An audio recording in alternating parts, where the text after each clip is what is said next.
بسم الله الرحمن الرحيم الحمد لله رب العالمين الصلاة والسلام على الحبيب المصطفى بالقاسم محمد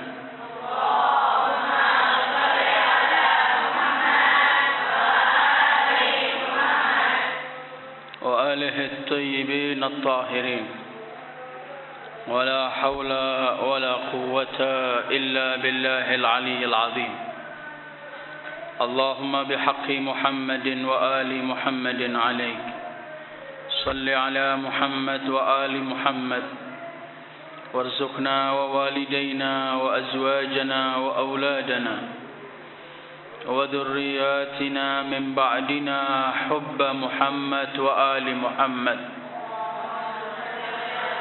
اللهم أحينا على ذلك وأمتنا على ذلك واحشرنا في زمرة من أحب محمدا وآل محمد مع محمد وآله يا كريم. السلام على الحسين وعلى علي بن الحسين وعلى أولاد الحسين وعلى أصحاب الحسين وعلى الأرواح التي حلت بفنائه سلام الله عليكم أبدا دائما ما بقيت وبقي الليل والنهار. أيتها الأخوات السلام عليكم ورحمة الله وبركاته.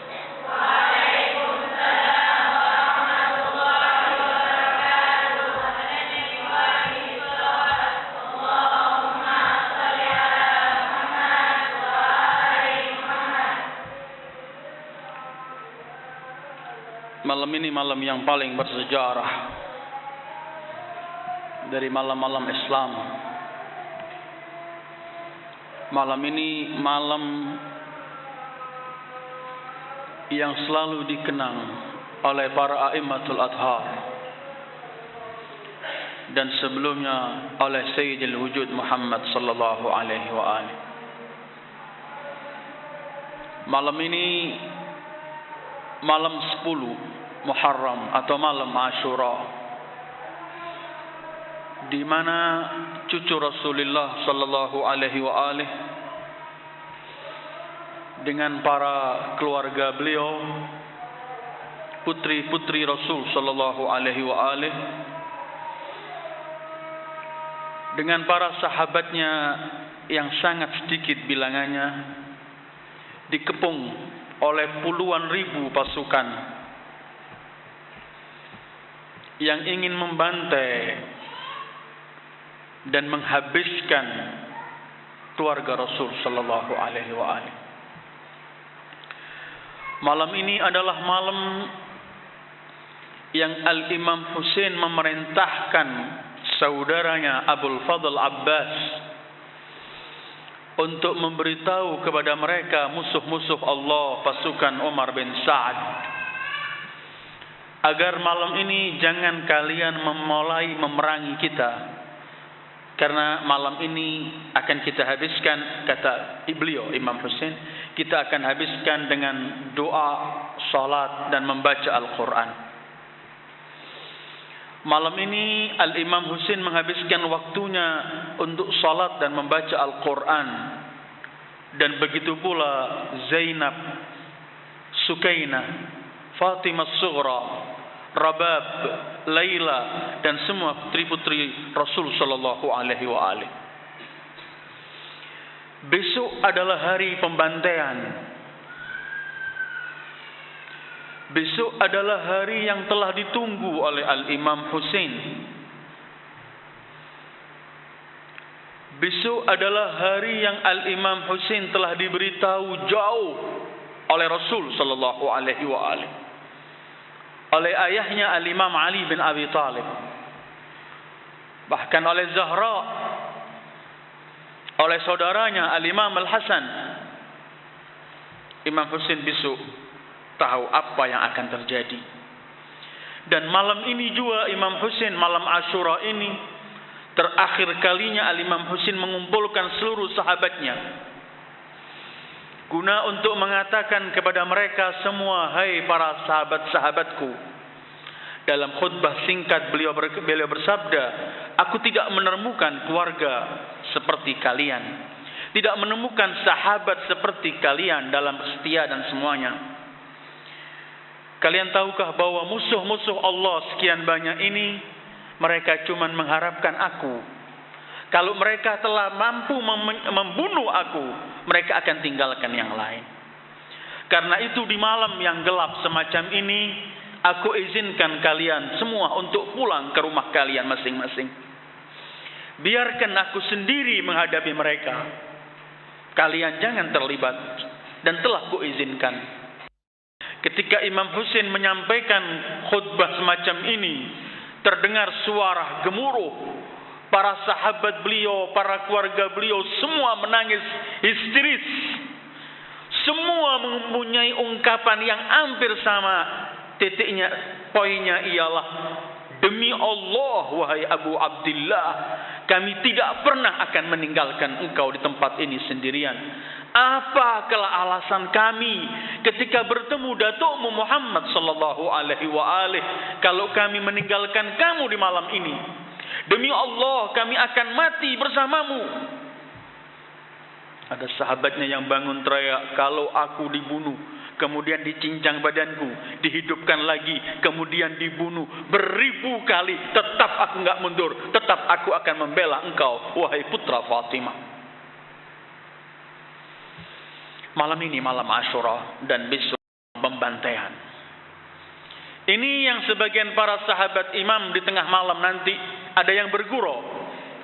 Ia bergurau dengan kawannya, sehingga kawannya sempat menegur, kenapa kamu bergurau malam semacam ini? Ini bukan waktunya untuk bergurau. Lihatlah musuh-musuh Allah. Kata sahabat Imam Husain, aku tidak pernah bergurau. Semua orang yang kenal aku tahu, dalam masa mudaku, masa tua, aku tidak pernah bergurau. Tetapi kenapa kita enggak bahagia malam ini? Dia bilang, bukankah antara kita dengan surga tinggal malam ini saja? Kalau malam ini selesai, besok matahari terbit, itulah kita akan berangkat ke surga. Tidakkah kita sambut malam ini dengan gembira? Kita akan ke surga, ketemu dengan Dato' Husain Al-Habibul Mustafa. Malam ini adalah malam Asyura ayyuhatul akhawat, dan besok adalah pembantaian. Tetapi ketika kita membicarakan Asyura,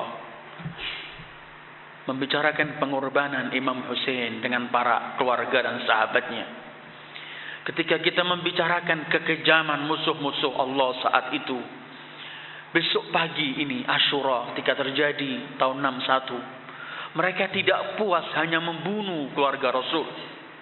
Mereka tidak puas hanya memisahkan roh dari jasad, tapi mereka itu memisahkan kepala dari jasad mereka para syuhada, dan termasuk kepala Al-Imam Husain. Tidak cukup setelah mereka memisahkan kepala, mereka menginjak-injak dada, menginjak-injak jasad para syuhada. Umar bin Sa'ad memanggil 10 pasukan kudanya, seraya berkata dengan bait syairnya, wahai kuda-kuda dan penunggangnya, kalau kalian ingin pergi cepat ke surga, injaklah jasad Al-Husain. Besok ini adalah pemisahan kepala dengan jasad. Karena itu malam ini akan saya bicarakan perjalanan kepala suci Al-Imam Husain semenjak dilahirkan oleh Zahra dan sampai terakhir dikumpulkan oleh Zainal Abidin di hari 40 di Karbala dengan jasadnya. Agar kita tahu kebesaran Al-Imam Husain, agar kita tahu sekaligus kebejatan dan kezaliman musuh-musuh Allah yang tidak pernah meninggalkan sesuatu kecuali mereka bantai. Besok kepala Imam Husain akan dipisah dengan jasadnya. Kepala yang selalu dicium Rasulullah sallallahu alaihi wasallam. Leher yang selalu dicium oleh Rasulullah. Bibir yang selalu dicium oleh Rasulullah sallallahu alaihi wasallam. Besok akan dibantai oleh musuh-musuh Allah.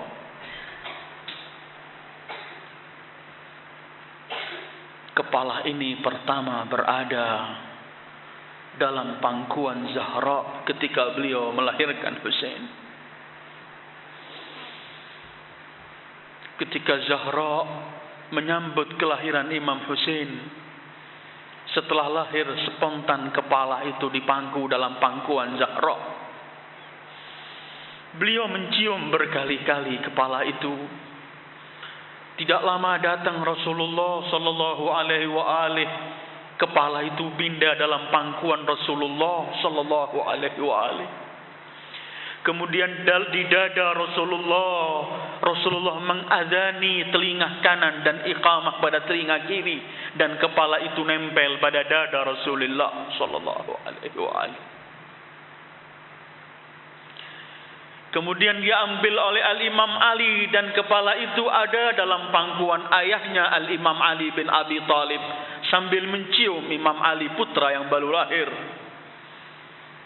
Kembali kepala itu di pangkuan Rasul, tapi kali ini beliau bukan mengazani, tapi beliau menangisi kepala itu.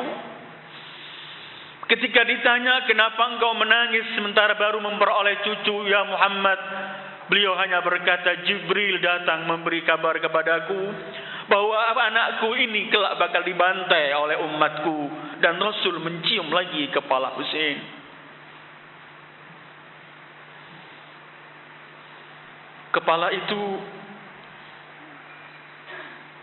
ada di pangkuan Rasul dan di dada Rasul ketika Rasul khutbah di mimbar menyampaikan risalah Rasul, risalah Allah. Kepala itu biasanya naik ditempelkan di kepala Rasul ketika Rasul sujud. Kepala itu diletakkan di dada Rasul ketika Rasul memegang beliau sambil menciumnya. Kepala itu ada pada pundak Rasul ketika Rasul duduk bersini menjadikan Husain untuk naik di atas. Kemudian ada orang yang lewat seraya berkata, "Ni'mal markub." Sebaik-baik kendaraan ini Rasul membuat Husain naik di sini. Tapi Rasulullah menyebutkan kepada Husain dan abangnya, "Wa ni'mar rakibani huma." Sebaik-baik yang menaiki adalah mereka berdua, Hasan dan Husain. Rasul sujud salat dilamakan karena Husain ada di kepala Rasul. Dan Husain selalu menempelkan pipinya ke pipi Rasulullah sallallahu alaihi wasallam. Terus perjalanan kepala ini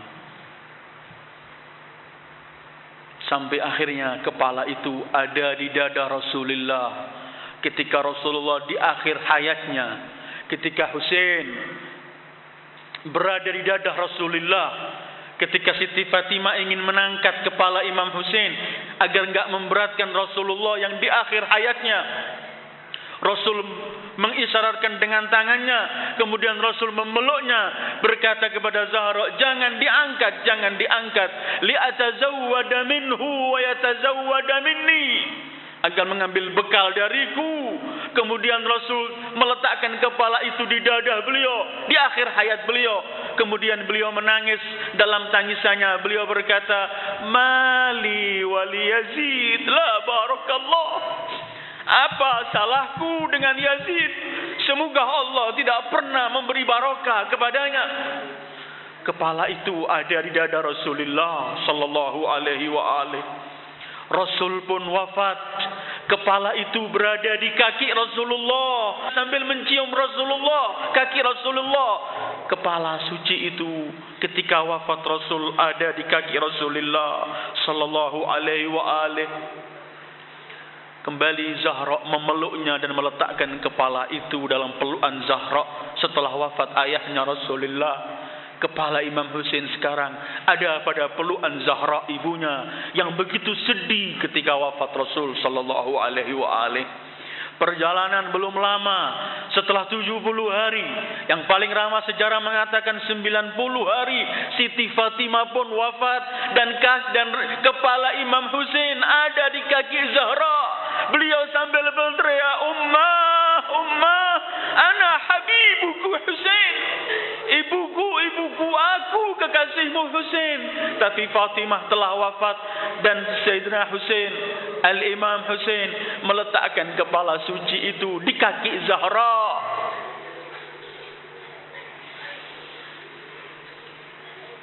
Imam Ali memandikan Zahra. Setelah selesai kafan mau ditutup, Imam Ali memanggil semua putra-putrinya. Wahai Hasan, wahai Husain, wahai Zainab, Ummi Kulthum, pandang wajah ibumu yang terakhir dan pertemuan kita kelak di surga. Saat itu Imam Husain meletakkan kepalanya persis di dada Zahra. Semua anak berempat meletakkan di Zahra semuanya. Sehingga Imam Ali menyebutkan, demi Allah, aku mendengarkan suara yang berkata, Ya Ali, irfa'hum an sadri Zahra, fa inna mandarahum abka ahlas sama. Hai Ali, angkat mereka ini, angkat kepala-kepala mereka dari dada Zahra. Pemandangan ini menangiskan semua penghuni langit. Kepala suci itu ada pada dada Zahra ketika Siti Zahra meninggalkan dunia ini. Kepala suci itu sering pergi bersama ayahnya Imam Ali ke kuburan Rasulullah, dan kepala itu sering diletakkan oleh Imam Husain di kuburan Rasulullah. Kepala itu sering diletakkan oleh beliau di kuburan ketika beliau ziarah kepada ibunya.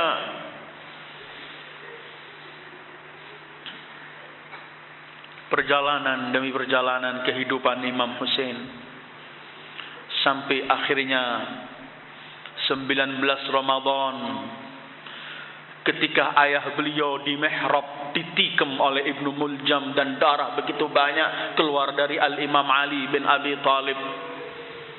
Imam Husain memeluk ayahnya dan meletakkan kepala beliau di dada ayahnya yang baru tertikam oleh Ibnu Muljam. Tanggal 21 menjelang subuh Ramadan, Imam Ali meninggal, dan sebelum meninggal, sebelum syahid, Imam Husain pun memeluk dan meletakkan kepala beliau di dada ayahnya ketika berbaring sakit di hari-hari sebelum wafat. 21 Ramadan, di hari syahadahnya Imam Husain, kembali Imam Ali, kembali Imam Husain meletakkan kepala itu di kaki Al-Imam Ali sambil cium dan sambil mencium dan cucuran air mata.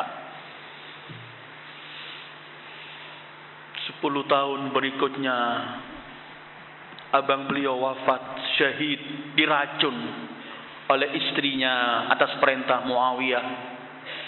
Imam Husain pun memeluk jasad abangnya dan sekali menempelkan kepala itu di dada suci, dada Hasan bin Ali.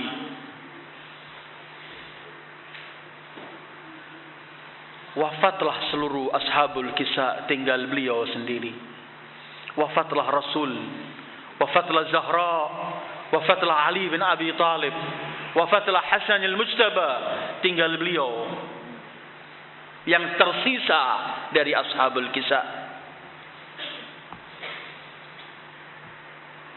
Lembaran sejarah beliau dari mulai wafat ini, dari mulai wafat abangnya Imam Hasan, terus memperoleh bermacam-macam cobaan dan tetap beliau tabah memperjuangkan agama Rasulullah, sampai pada akhirnya gubernur Madinah memaksa beliau untuk berbaiat kepada Yazid. Imam Husain menolak.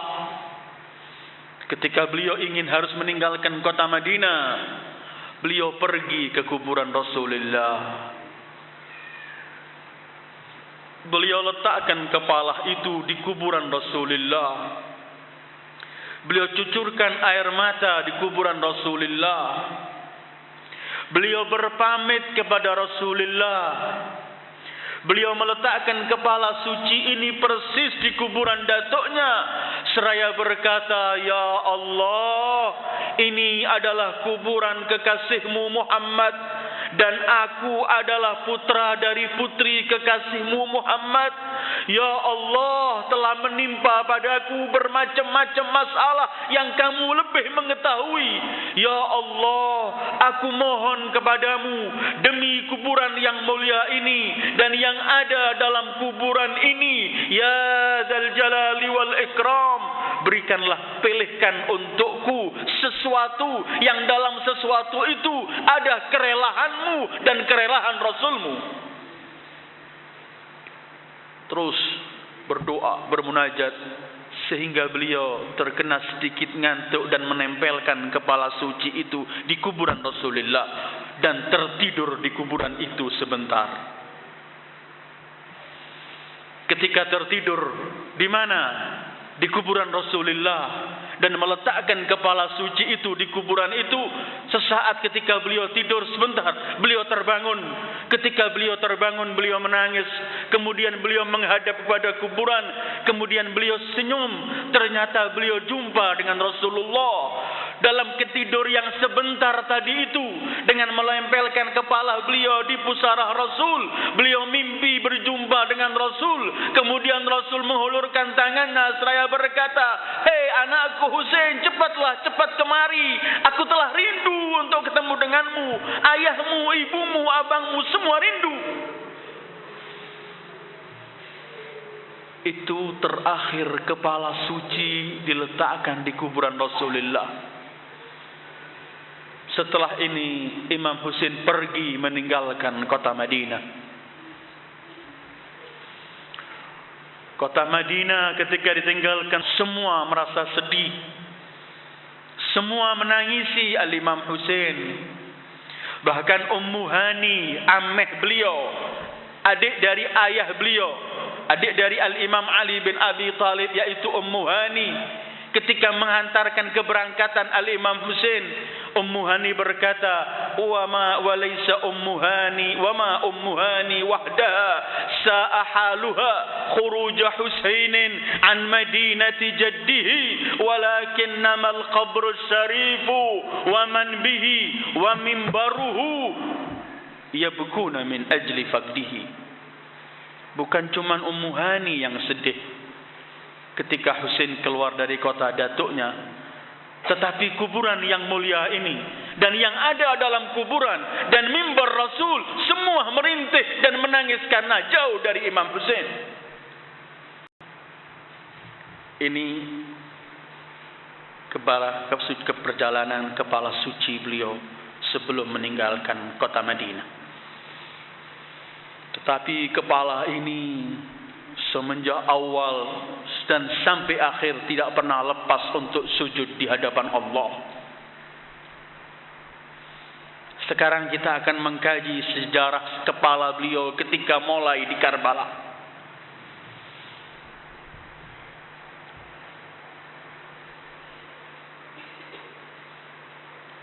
Beliau di Karbala hari ke-9 seperti saya sebutkan beberapa hari yang lalu. Beliau tempelkan kepala itu di depan, persis di tiang kemah beliau, sambil membersihkan, sambil membenahi pedang beliau. Kemudian setelah itu beliau telah melihat musuh-musuh begitu banyak. Beliau telah menyaksikan dahaga yang menimpa keluarga beliau dan anak-anak kecil di kemah. Beliau sandarkan kepala itu ke kemah. Di tempat itu juga beliau mimpi Rasul sallallahu alaihi wasallam. Tetap Rasul berkata, "Kemari putraku. Aku rindu denganmu." Ketika beliau bangun, beliau sampaikan ini kepada Zainab. Zainab pun nangis teriak dengan ungkapan, "Wa Muhammadah wa Aliyah wa umma wa akhaya wa Husaina." Itu malam hari ke-9. Malam ke-10 ini kepala suci itu tidak henti-hentinya hanya bersujud kepada Allah. Ini salat malam terakhir beliau. Ini beliau meletakkan kepala beliau dalam rangka sujud ke hadapan Allah. Karena beliau berkata kepada Abul Fadl Abbas, beritahu mereka jangan menyerbu kita, karena Allah Maha mengetahui aku suka salat, aku suka membaca Al-Quran. Malam ini beliau, kepala itu tidak henti-hentinya dalam sujud ke hadapan Allah. Dan ini akhir malam tahajud beliau. Besok kepala ini telah terpisah dari jasad suci beliau.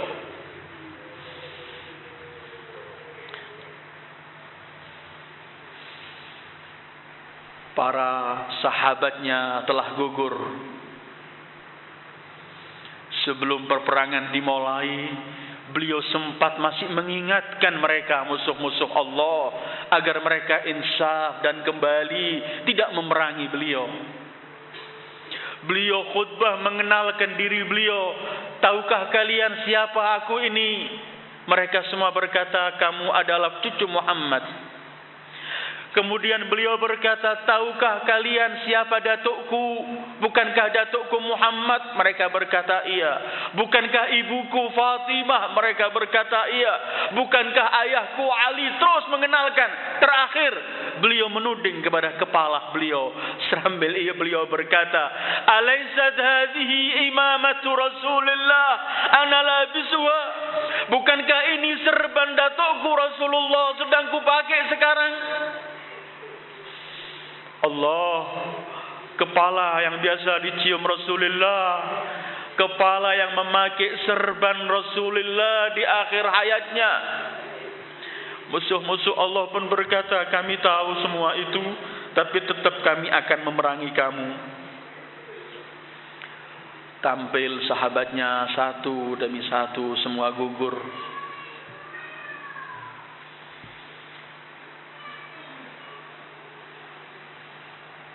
Setelah itu tampil putra beliau Aliul Akbar. Beliau letakkan kepala beliau, pipi beliau di pipi Aliul Akbar sambil dipeluk. Kemudian beliau berkata kepada musuh-musuh Allah, hei, tahukah kalian siapa yang tampil sekarang ini? Manusia yang wajahnya, cara bicaranya, peranginya, akhlaknya semua persis Rasulullah.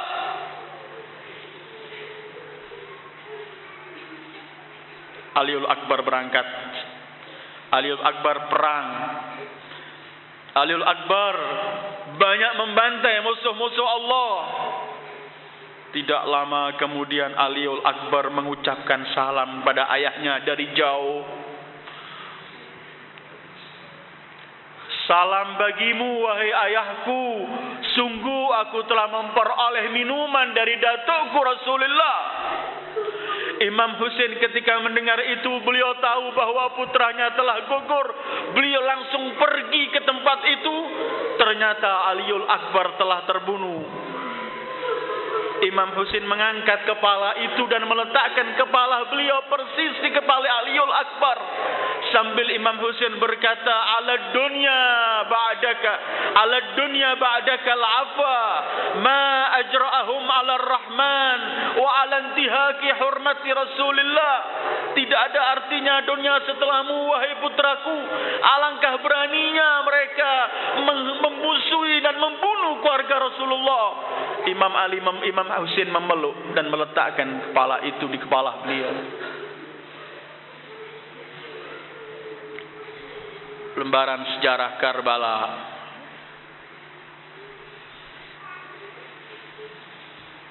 Imam Husain mengambil anak kecil dan mencium putranya Abdullah Radhi.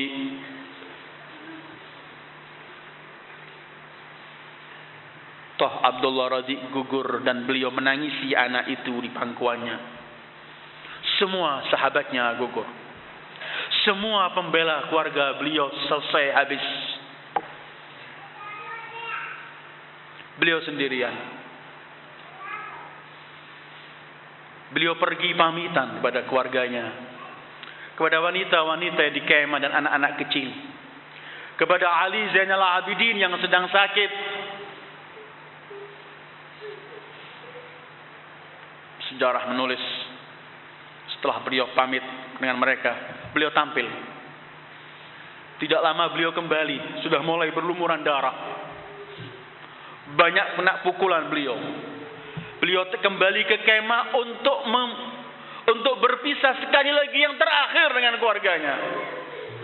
Antum bisa bayangkan saat itu ketika beliau kembali, semua mengelilingi beliau dan darah berkucuran dari wajah beliau.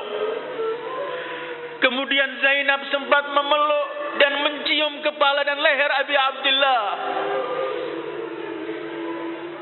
Beliau berkata, wahai Sukainah, sabarlah. Yang akan kalian hadapi setelah kematianku lebih dahsyat. Wahai Zainab, sabarlah. Dan jaga semua anak-anak cucu Rasulullah ini aku titipkan kepadamu, jaga mereka. Wahai Ali Zainal Abidin, jangan tinggalkan mereka, tetaplah bersama mereka. Selesai. Umar bin Sa'ad teriak, mumpung orang itu sibuk dengan keluarganya, lempar dan bunuhnya secepatnya. Ada anak panah yang bukan mengenai beliau tapi mengenai salah satu wanita, sehingga Imam Husain teriak, cepat-cepat kembali ke kemah, dan beliau kembali sendiri ke medan pertempuran. Ketika beliau baru mulai kembali, Assalamualaikum. Ketika beliau baru mulai kembali dari kemah itu, setelah menyuruh wanita semua kembali, baru pertama maju ada anak panah persis mengenai bibir suci beliau. Kemudian darah begitu banyak, beliau ambil darah itu, kemudian beliau lemparkan sambil berkata, inna hadza fika laqalilu ya Rabb. Ini semua di jalanmu sedikit ya Allah. Ini mulai menimpa kepala Abi Abdillah di Karbala. Beliau berangkat. Beliau perang. Membasmi bersekian kali musuh-musuh Allah. Setelah begitu bertubi-tubi beliau kena pukulan. Akhirnya kepala yang selalu sujud kepada Allah, kepala yang selalu dicium oleh Zahra, oleh Rasulullah, akhirnya beliau jatuh dari kudanya dan persis mengenai pipi kanannya. Kepala itu jatuh di bumi. Beliau kemudian bersender, duduk sejenak. Ketika beliau duduk dalam keadaan semacam ini, jatuh dari kudanya, baru beliau duduk, ada manusia yang terkutuk melemparkan batu besar ke kepala Imam Husain. Imam masih sibuk membersihkan darah dari kepala itu. Ada anak panah yang mengenai dadah beliau. Ketika beliau tarik anak panah itu, darah begitu banyak. Beliau berkata, Bismillah wa ala Bismillah wa billah wa ala millati Rasulillah.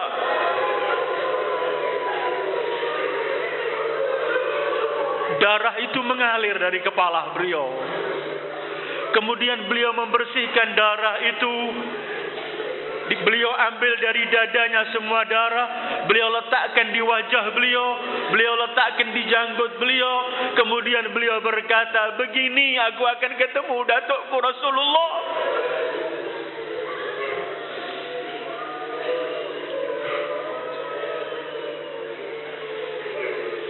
Beliau duduk, mau bangkit, nggak mampu. Ketika beliau duduk dalam keadaan semacam ini, datang seorang bernama Malik ibn Nasr, kemudian mencacinya, kemudian menendangnya, kemudian memukul lagi kepala suci itu dengan pedang. Tetapi saat itu kepala beliau masih ada tutupan, sehingga berlumuran darah dalam tutupan itu. Tetap beliau hanya berdoa kepada Allah. Belum selesai ayatul akhwat, perjalanan kepala suci ini. Ketika beliau sudah enggak mampu lagi bangun, mereka musuh-musuh itu kalau sekarang mau membunuh Imam Husain mereka mampu. Tapi masing-masing menunggu supaya gobilah lain yang membunuh, jangan dia. Semua diam. Dengan waktu cukup yang lama, berhenti peperangan. Imam duduk sendiri, tidak mampu sesuatu. Tapi musuh-musuh ini tidak juga menyelesaikan. Semua mereka mengharap supaya kabilah lain yang menghancurkan dan membunuh Al-Imam Husain. Dalam saat semacam ini, Shimir ibn Jausan teriak, kenapa kalian berhenti? Cepat selesaikan orang ini dan bunuhlah. Baru datang beberapa orang, ada yang dengan tombaknya, ada yang dengan pedangnya, ada yang dengan macam-macam memperlakukan perilaku sehingga tetap dalam keadaan ini. Siti Zainab dari kemahnya lari mendekati dan orang-orang itu mundur. Siti Zainab memeluk jasad ini yang masih hidup saat itu Imam Husain. Siti Zainab hanya teriak, wa Muhammadah, wa Aliyah, wa Ummah, wa Husainah. Imam Husain beliau berkata, Zainab, cepat kembalilah ke kemah, jagalah anak-anak itu wahai Zainab. Siti Zainab pun meninggalkan dan kembali ke kemah.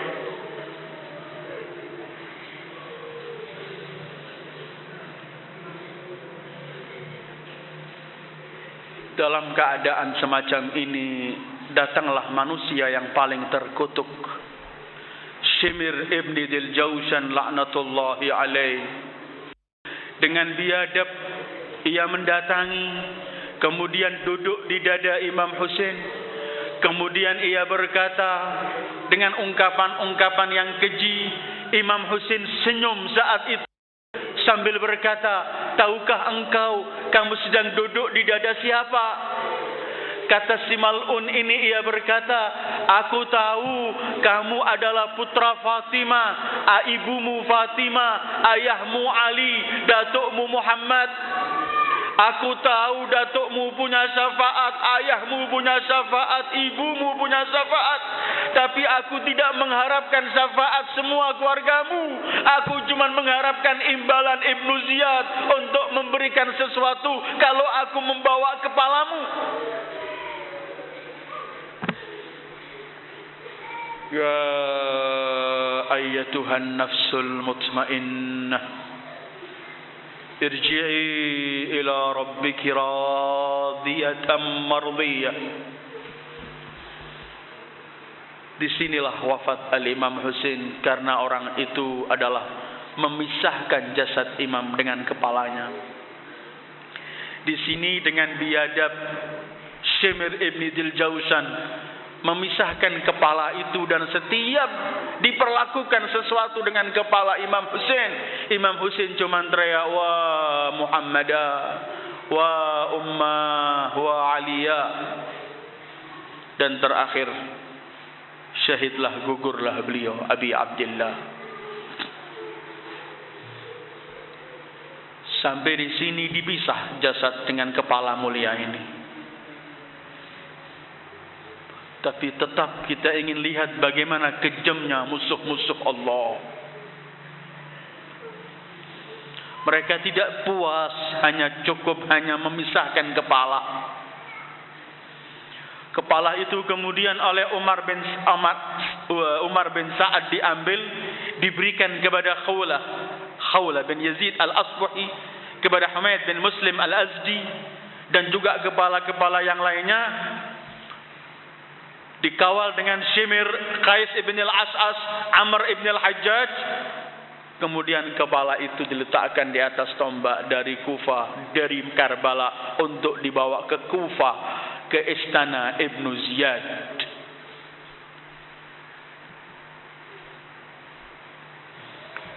Tetapi yang membawa kepala ini Khawli, ketika sampai di Kufah dalam waktu malam, sementara istana Ibn Ziyad telah ditutup, ia bawa kepala itu di rumahnya.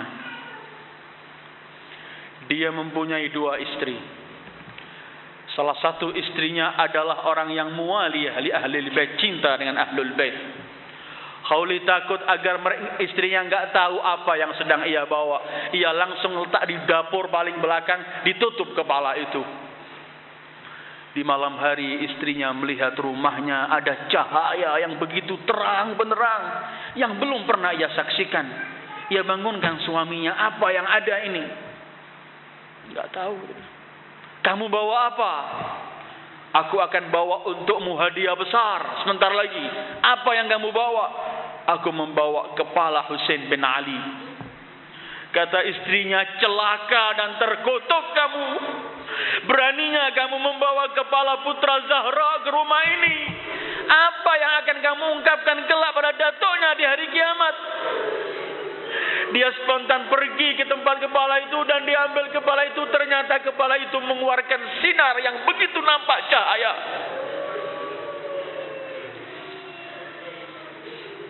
Istrinya kemudian berkata, aku tidak lagi mau bersamamu dan serumah denganmu. Mulai saat ini aku bukan istrimu. Bahkan ada sejarah yang mencatat istri Khawlah malam itu mendengarkan di tempat kepala itu ada wanita-wanita yang sedang menangisi, merintihi kepala itu.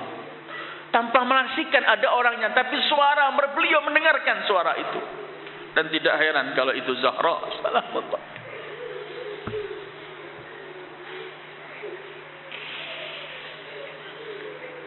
Besok harinya kepala itu dibawa oleh Khawli dan satu riwayat yang bawa Shimir kemana? Ke istana Ibnu Ziyad.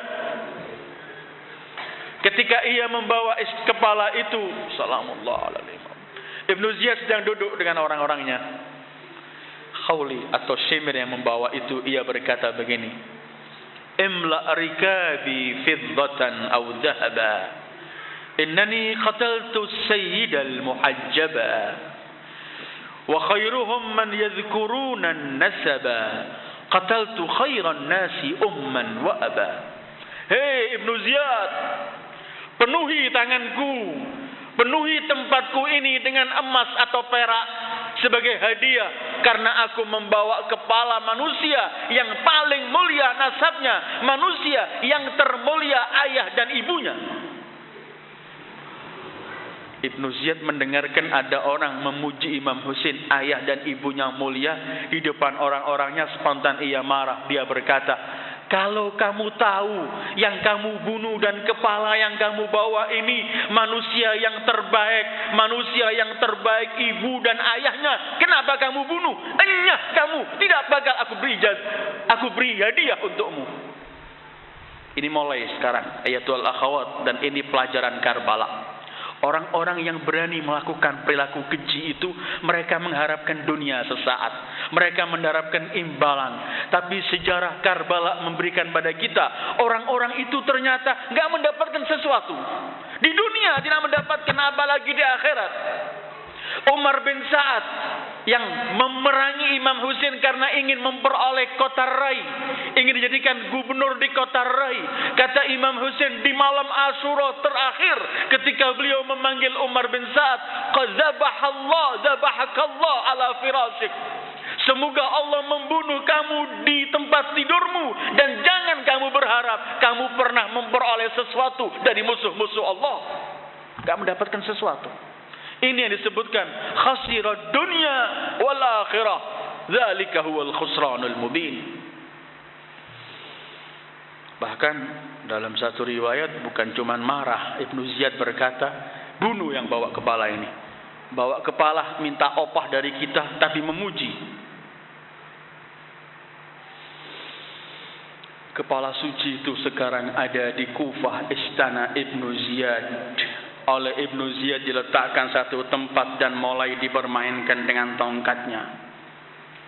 Ya Allah, kepala Abi Abdillah, yang perjalanan kepala ini cuman di antara sujud dan pangkuan Rasul, pangkuan Zahra. Dan ketika setelah besar cuman ada yang ada di kepala ini serban Rasulullah.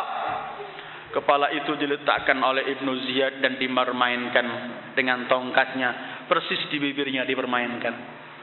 Ketika saat itu ada seorang sahabi yang kebetulan di tempat itu, namanya Zaid bin Arqam. Dia melihat itu, dia marah. Dia berkata, hei Ibnu Ziyad, angkat tongkatmu dari kepala ini. Demi Allah, aku berkali-kali menyaksikan Rasul mencium bibir ini.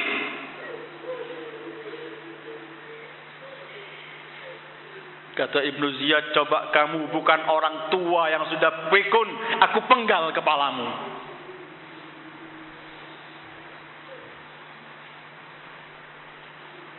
Diletakkan. Ketika itu Rabab, istri Imam Husain, ibu Sukaina, ibu Abdullah Radhi, melihat kepala itu spontan loncat dan memeluk dan mencium kepala itu. Kemudian beliau pun teriak,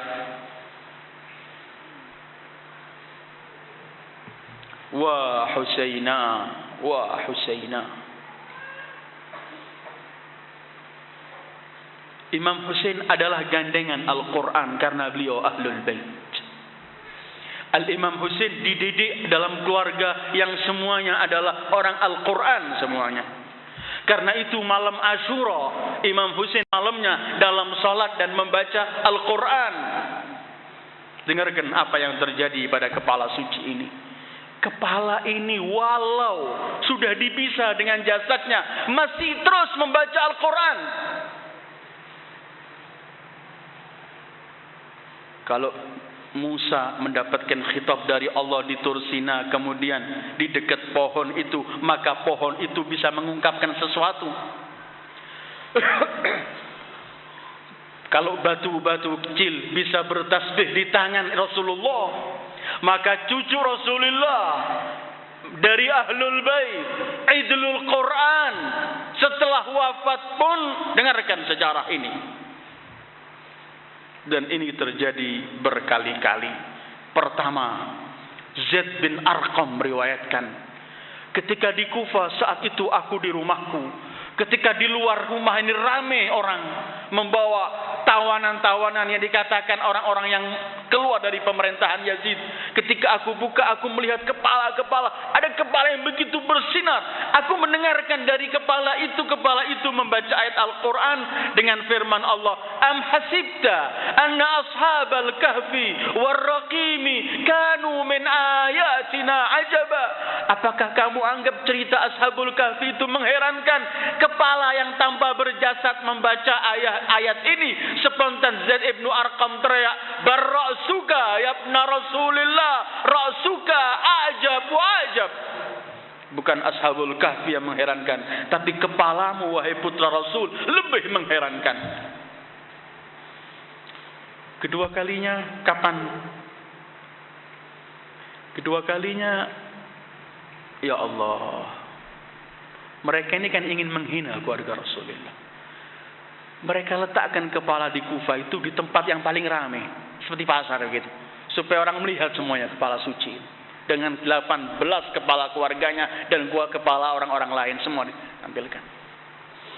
Saat mereka melihat semua ini, di saat semacam itu Al-Imam Husain masih mengumandangkan Al-Quran dari lidah suci beliau, dari kepala tanpa jasad, yaitu firman Allah dalam surat Kahfi, "Innahum fityatun amanu bi rabbihim wazidnahum huda."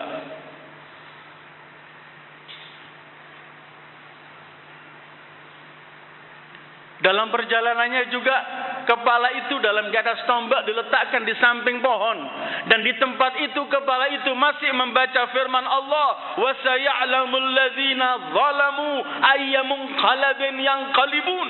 Sebentar lagi mereka orang-orang yang zalim akan tahu apa yang akan terjadi pada mereka.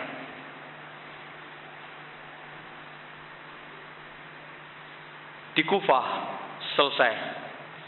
Sekarang kepala-kepala itu digiring dari Kufah menuju ke Syam, ke istana Yazid.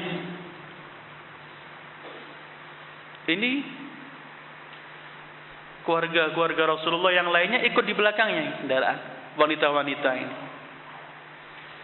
Dikarak orang bilang dari tempat ke tempat yang lain.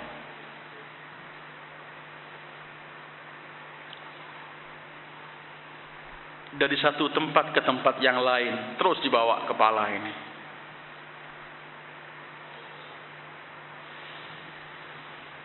Suatu malam mereka berhenti dalam perjalanannya, karena dari Kufah menuju Syam perjalanan jauh.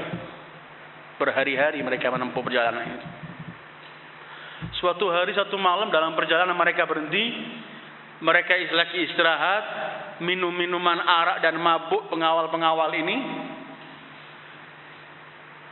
Ketika itu mereka ambil lagi waktu pagi setelah malam.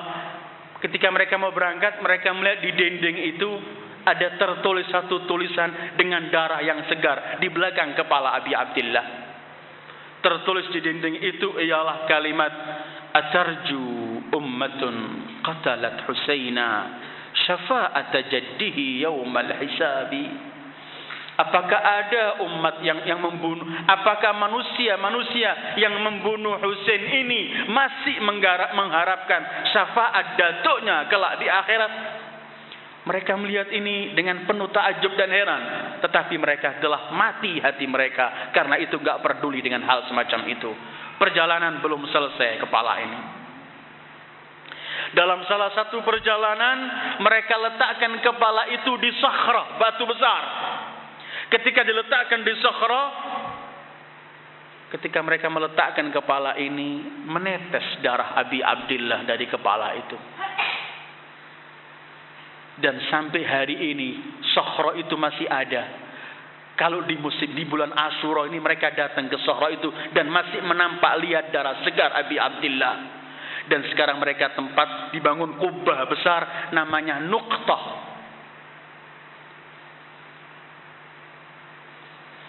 Terus mereka berjalan. Ketika masuk dekat Halab, Elpo di Suriah. Kan mana Syam itu di Suriah sekarang ya. Ketika mereka masih di Halab atau Elpo, itu di sana dalam perjalanan ini salah satu istri Imam Husain keguguran. Wanita dalam penderitaan semua saat itu. Digiring bagaikan tawanan. Salah satu istri Imam Husain menggugurkan anaknya dinamakan Muhsin, dan sampai hari ini di sana dibangun satu tempat namanya Masjidul Siqt, tempat pengguguran. Sampai sekarang orang pergi ke sana juga diziarahi.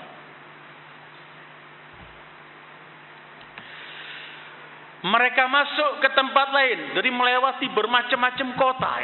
Ketika mereka masuk nama tempat Nasibiyin, mereka tambah nampakkan, mereka goyang-goyangkan kepala ini agar semua orang melihat. Ketika mereka memperlakukan semacam ini, Sayyidah Zainab melihat, spontan beliau teriak, "Atushharu ma bainal bariyati unwa wad dunya auha ilaihi jalilu kafartum bi rabbil arshi thumma bi nabiyhi ka'an lam yajikum fiz zamani rasulu." Apakah dinampakkan, disohorkan semacam ini kepala-kepala suci ini, sementara kepada abah kita, ayah kita, Jibril menurunkan wahyunya? Sungguh kalian telah berkufur kepada Allah dan pada Rasulnya, seakan-akan belum pernah datang kepada kalian seorang Rasul. Belum selesai. Tapi ada satu kejadian dalam perjalanan kepala ini. Dalam salah satu perjalanan mereka pernah malam itu berhenti mengawal kepala ini di salah satu tempat. Tempat itu adalah tempat pendeta. Diletakkan di malam hari mereka sedang istirahatnya mengawal ini. Ada salah satu pastornya itu keluar dari tempatnya melihat ada cahaya. Dilihat dari mana sumbernya cahaya ini. Ya keluar dari rumahnya, dilihat banyak orang. Kemudian dia pergi, ternyata ada satu benda, yang dari benda itu ada cahaya yang terang menerang. Beliau tanya, itu apa dalamnya? Mereka berkata, ini kita bawa tawanan. Siapa itu tawanan? Husain, kepala Husain bin Ali. Siapa ibunya? Dia bilang Fatimah putri Muhammad. Celaka kalian, dia bilang. Kalian beraninya melakukan kepada anak dari anak Nabi kalian. Kata dia, boleh aku ambil kepala ini? Kata mereka, tidak. Akhirnya sang rahib ini mengatakan, biar malam ini saja di tempatku, aku berikan kalian 10.000 dirham. Diizinkan. Dapat 10.000 dirham, diizinkan. Kepala itu diletakkan. Kemudian dia terdengar suara, tubalak, tubalak. Alangkah bahagianya engkau, alangkah beruntungnya engkau. Wa tuba liman arafa haqqah, dan alangkah untungnya orang yang tahu haknya ini. Dia enggak mendengarkan ada orang, tapi ada suara. Kepala itu diletakkan, kemudian kata pendeta, "Ya Allah, demi Isa aku mohon, biar kepala ini mampu berbicara kepadaku apa yang terjadi."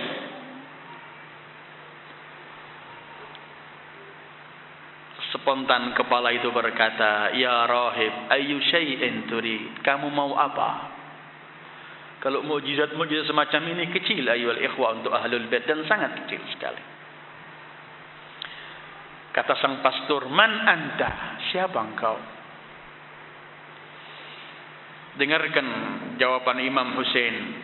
"Ana ibnu Muhammadil Mustafa. Ana ibnu Aliyil Murtada. Ana ibnu Fatimatiz Zahra. Ana al-maqtul bi Karbala. Ana al-mazlum.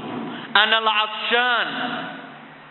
Aku putra Muhammad, aku putra Ali, aku putra Fatimah. Aku yang terbunuh di Karbala dalam keadaan teraniaya. Aku yang terbunuh di Karbala dalam keadaan dahaga. Kata sang pastor, "Aku tidak pernah akan palingkan wajahku dari wajahmu sampai engkau menjamin kepadaku bahwa engkau akan memberikan syafaat untukku di hari kiamat." Kata sang kepala Imam Hussein itu menjawab, "Irji ila dini jaddi." Kalau kamu mau mengharapkan syafaat, meluklah agama datukku. Kata sang rahib, pastor, "Asyhadu an la ilaha illallah wa asyhadu anna Muhammadar Rasulullah sallallahu alaihi wa alihi." Spontan pastor itu memeluk Islam. Ini mukjizat yang diperoleh dari kepala suci yang dibawa oleh mereka saat itu. Pagi harinya diambil kepala itu, dibawa, karena perjalanan ke Syam masih begitu jauh, belum sampai, terus masih di jauh. Setelah itu kepala ketika sampai akhirnya di istana Yazid. Sebelum sampai ini ada bermacam-macam ungkapan syair, tapi saya lewati saja. Kita sekarang membahas kepala itu telah sampai di istana Yazid. Laknatullahi alaih. Ketika sampai di istana Yazid, oleh Yazid disuruh masuk istana itu, disuruh meletakkan di tempat tas dari emas, diletakkan. Wanita-wanitanya disuruh lihat di sana di bawah. Perhatikan apa kejamnya musuh-musuh Allah ini, supaya kita tahu beginilah mereka memperlakukan perilaku keji.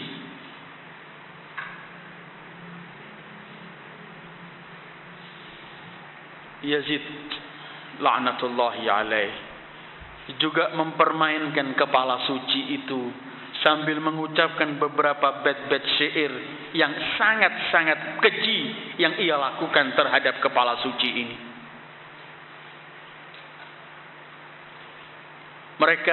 Yazid menganggap bahwa sekarang aku bisa membalas apa yang dilakukan oleh mereka. Ketika kepala itu begitu sampai, inilah ungkapan Yazid. Di hadapan kepala, Yazid berkata, "Laita asyakhi bi Badrin syahidu waq'atal Khazraj ma'a waq'il asali la ahallu wastahallu farha thumma qalu ya Yazid la tashali lastu min khandaf in lam antaqim min bani Ahmad ma kana fa'al la'ibat Hashim bil mulki fala khabarun jaa wala wahyun nazal." Terakhir, wa qatalna al-qauma min sadatihim law adalnahu bi Badrin la'tadal. Coba datuk-datukku yang mereka mati di Badar, mereka sekarang menyaksikan bagaimana aku telah mampu memperlakukan keji terhadap kepala ini. Pasti mereka akan gembira, pasti mereka akan teriak-teriak gembira dan bangga, dan semua akan mengatakan, "Ya Yazid, teruskan, jangan melemah. Aku bukan dari keturunan ayahku kalau aku enggak balas dendam dengan keluarga Ahmad. Sesungguhnya Bani Hashim bermain. Tidak ada berita dan tidak ada wahyu pernah turun. Ini kekufurannya. Terus dia berkata, aku telah bantai semua keluarga-keluarga ini. Kalau aku datangkan dengan pembantaian yang dilakukan oleh mereka terhadap datuk-datukku di Badr, sekarang selesai. Telah membayar istilahnya. Ini yang diungkapkan oleh Yazid la'natullahi alaih. Ketika di situ di Yazid ada dia mempertanyakan kepala suci itu. Ada satu cerita saat itu terjadi. Ada dua kejadian. Di hari yang sama itu ada utusan dari Roma datang ke istana Yazid. Ketika melihat kepala-kepala ini, kata orang Rom itu, "Hai Yazid, ini kepala siapa yang kamu letakkan sendiri?" Kata Yazid, "Kamu datang di sini diutus rajamu, tidak ada urusannya dengan masalah ini. Jangan ikut campur." Kata utusan Rom, "Tidak, aku ingin tahu semua yang kulihat. Sehingga kalau mereka tanya kepadaku, aku mampu menjawab semua yang kusaksikan." Kata dia, "Ini adalah kepala orang yang melawan kerajaan kita." "Kepala siapa itu?" "Kepala Husain bin Ali, ibunya Fatimah, putri Muhammad." Orang Kristen itu teriak, "Alangkah celakanya kalian dan agama kalian ini. Kalian beraninya membunuh cucu Nabi kalian, sementara antara orang ini dengan Nabi kalian cuma satu wanita." Hei Yazid, dengarkan. Aku ini keturunan dari orang yang pernah berbuat baik dengan Daud. Dan sampai hari ini orang Nasara kalau melihat aku, mereka menghormati aku karena keturunan yang masih begini jauh. Hei Yazid, tidakkah kamu tahu bahwa di satu tempat di sana ada satu tempat yang tempat itu pernah dilewati oleh Isa, dan tempat itu pernah diinjak oleh kaki keledai Isa, dan sampai hari ini tempat itu kita datangi dari tempat yang jauh untuk mengambil barokah dari sisa yang diinjak oleh keledai dari Isa. Sementara kalian, cucu Nabi kalian sendiri kalian bunuh." Penggal kepala orang ini supaya enggak mempermalukan aku di negaranya. Ketika mau dipenggal, dia loncat memeluk kepala Imam Husain dan mencium kepala Imam Husain, kemudian bersyahadat dan kemudian masuk Islam karena kepala itu, dan akhirnya kelak akan mendapatkan syafaat datuknya Muhammad sallallahu alaihi wasallam. Orang Kristen lebih prihatin dengan kepala itu. Dan Yazid mempermainkan ini bukan sekali. Dimasukkan sehari dua hari, datangkan lagi. Imam Ridha sallallahu pernah meriwayatkan kepada kita dalam kitab Uyunul Ridha. Beliau meriwayatkan bahwa suatu hari Yazid main catur, meletakkan kepala Abi Abdillah di sampingnya sambil minum arak. Setelah minum, sisa-sisa arak dilemparkan ke kepala itu. Kepala imam. Ini Yazid. Ini Yazid ibn Muawiyah. Ini Yazid yang Imam Husain berkata, kalau Islam dan Muslimin dipimpin oleh orang semacam Yazid, fa'alal Islamis salam. Selesai Islam. Di hari-hari berikutnya, kepala masih nampakkan dan dipermainkan. Ada utusan datang. Utusan dari Rom yang sudah tua datang. Dari Rom atau negara lain. Dia melihat kepala ini, dia tanya kepada Yazid, "Hei Yazid, siapa ini?" Kata Yazid, "Kamu mau apa? Mau tahu segalanya? Tidak, kepala siapa ini?" Yazid mempermainkan kepala ini. Kata Yazid, "Ini putra Ali, putra Fatimah." "Celaka kamu ya Yazid. Dengarkan apa yang pernah kulihat dari kepala ini. Aku ya Yazid, di masa Datuk Anain, Datuk orang ini, dan orang ini masih kecil saat itu, aku pernah datang ke tempat datuknya Muhammad sallallahu alaihi wasallam. Aku ketika mendengarkan kebesarannya, aku ingin ketemu. Aku tanya orang-orang yang ada di tempat itu saat itu di Madinah, kesenangan Muhammad itu apa? Biar aku datang membawa hadiah. Orang-orang berkata, dia senang kalau diberi minyak wangi, ekir. Karena memang kalau kita membaca sejarah Rasulullah, belanja Rasulullah untuk minyak wanginya lebih banyak daripada belanja untuk baju beliau sallallahu alaihi wasallam.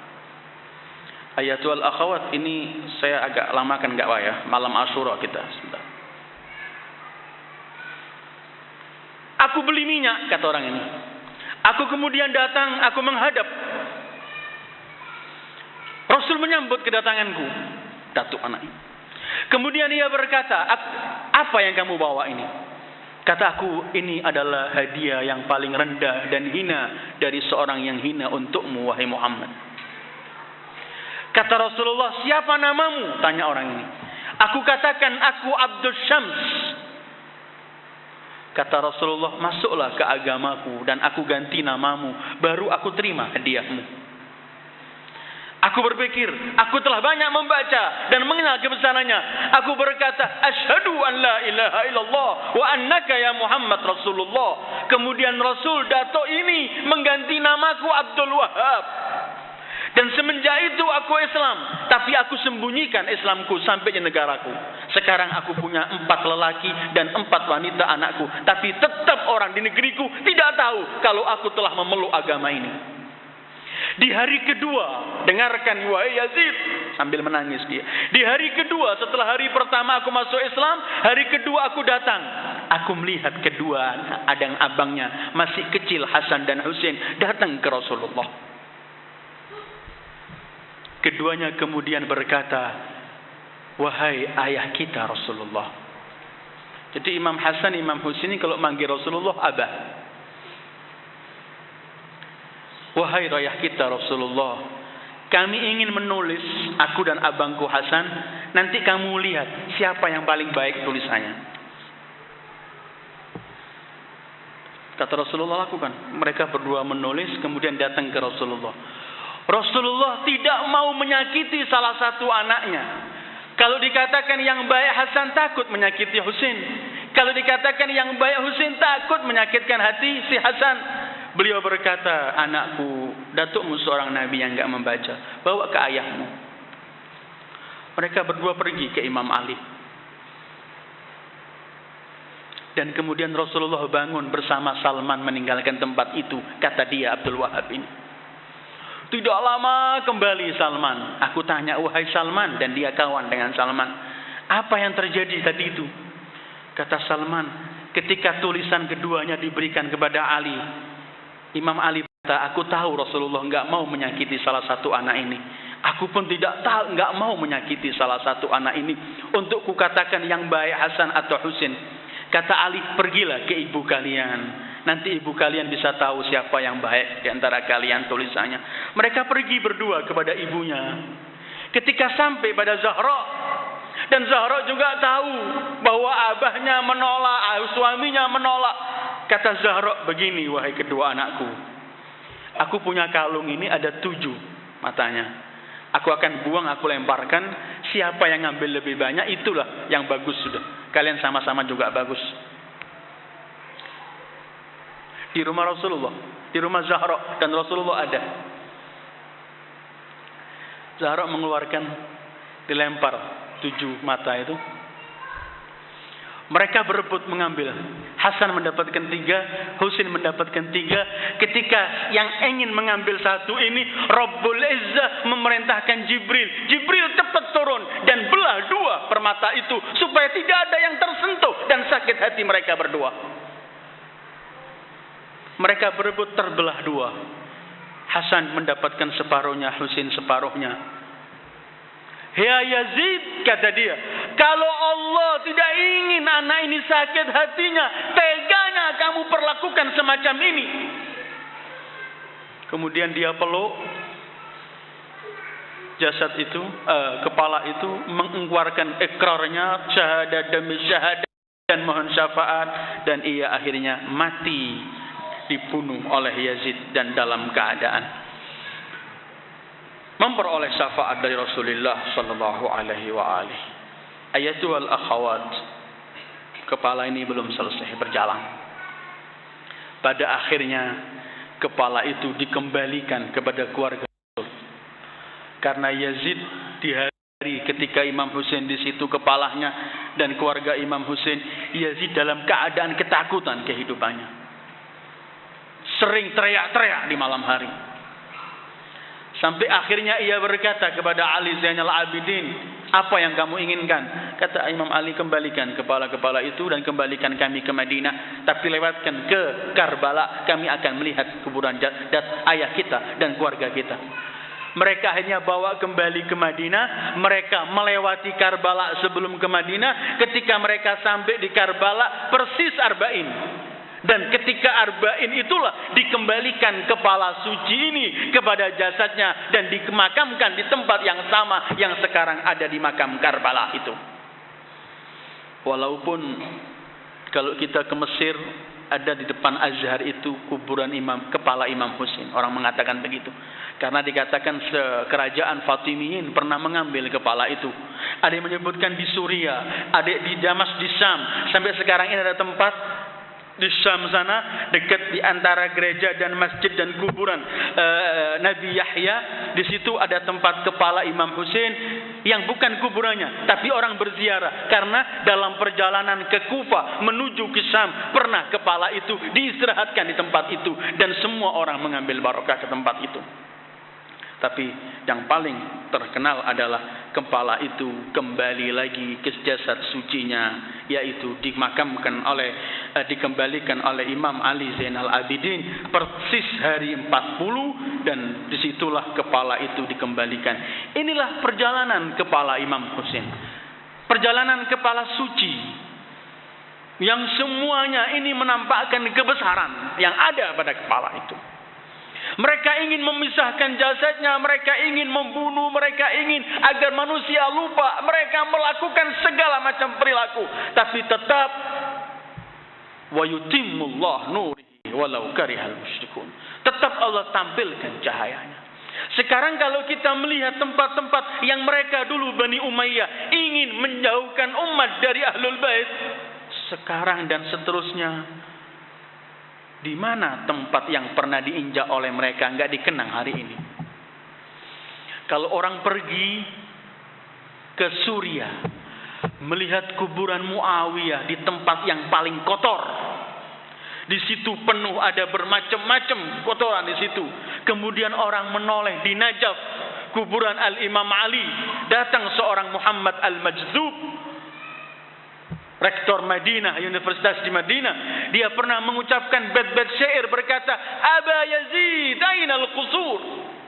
Dia memperbandingkan antara dua kuburan ini. Dia berkata, bapaknya Yazid, di mana yang kamu habiskan uang muslimin untuk menghancurkan nama Ali bin Abi Thalib? Sekarang siapa yang mengenang namamu? Tapi tengoklah ke Najaf. Kalau kamu melihat di sana, kalau bukan karena takut pada Allah, orang semua akan rukuk dan sujud di makam itu. Ahlul Bait enggak bisa dihilangkan dari umat ini. Apapun yang dilakukan, tetap Allah akan menampilkan kebenaran itu. Walaupun diperangi, dimusuhi dan diapakan, tetap Ahlul Bait akan ada dalam perlindungan Allah. Walaupun kemenangan itu tidak harus sesaat. Karena kadang-kadang orang menganggap begini, Imam Husain kalah di Karbala. Padahal justru ini kemenangan Al-Imam Husain. Justru kemenangan Al-Imam Husain saat persis beliau gugur. Inilah menang beliau. Inilah kebangkitan beliau. Justru saat itulah kehidupan beliau yang begitu panjang, yang bisa menggerakkan semua umat untuk berjuang karena melihat beliau. Ini kehidupan dan ini kemenangan. Jadi kalau Anda ada waktu, bacalah tafsir Zilalul Quran fi Zilalul Quran Sayyid Qutb. Ketika beliau menafsirkan inna lanansulu rusulana walladzina amanu fil hayatid dunya wa yauma yaqumul ashhad, surat Ghafir atau Mukmin 51, beliau berkata, orang yang melihat dengan pandangan yang sempit akan menganggap bahwa Husain bin Ali gugur dan kalah. Sementara kalau kita lihat dengan tinjauan yang begitu jauh, kita yakini bahwa Husain bin Ali adalah menang dan memperoleh kemenangan yang tidak diperoleh oleh siapapun. 1000 tahun pun seorang syahid, kata Sayyid Qutb, tidak mampu memperlakukan apa yang dilakukan Husain dalam khutbah akhirnya di Asyura, karena khutbah itulah yang membangkitkan semua generasi demi generasi untuk membangkitkan Islam dan tidak mundur dengan kematian. Dan inilah rahasia kemenangan Abi Abdillah. Ayatul akhwat, itu yang kita baca, yang kita kaji malam ini dalam malam Asyura, besok hari Asyura. A'zamallahu ujurana bimusabina bil Husain wa ja'alana wa iyyakum minal akhidhin bi tha'rih ma'a walihi minal ilm ma'al walihi al-imam al-mahdi al-muntazar ajjalallahu farajahu syarif. Besok kita akan adakan peringatan Asyura, dan setiap tetesan air mata itu mempunyai nilai di hadapan Allah. Mudah-mudahan Allah selalu melihat kita dengan ainur rahmah. Mudah-mudahan Allah selalu melindungi kita dengan ainur rahmah. Mudah-mudahan Allah selalu tidak mencabut dari dadah dan hati kita hubbu Muhammad wa ali Muhammad. Kita mau hidup dengan ini, mati dengan ini, dan kelak ketemu Rasulullah dengan cinta pada keluarga Rasul sallallahu alaihi wa alihi. Mudah-mudahan Allah memberikan taufik kepada kita untuk kita bisa merubah sikap kehidupan kita dari yang baik menuju yang lebih baik. Semoga Allah memberikan taufik kita bisa mampu melakukan apa yang dianjurkan oleh Ahlul Bait untuk kita, agar kita kelak tidak malu di hadapan Zahra, mengaku sebagai pengikutnya, pengikut ayahnya, pengikut suaminya, pengikut putra-putranya, tapi kita jauh dari kebenaran itu. Allahumma bihaqqi Muhammad wa ali Muhammad, salli ala Muhammad wa ali Muhammad, warzuqna hubba Muhammad wa ali Muhammad. Allahumma ahyina ala dhalik wa amitna ala dhalik, wahsyurna fi zumrati man ahabba Muhammada wa ala Muhammad ma'a Muhammadin wa alihi ya karim. Wassalamu alaikum warahmatullahi wabarakatuh.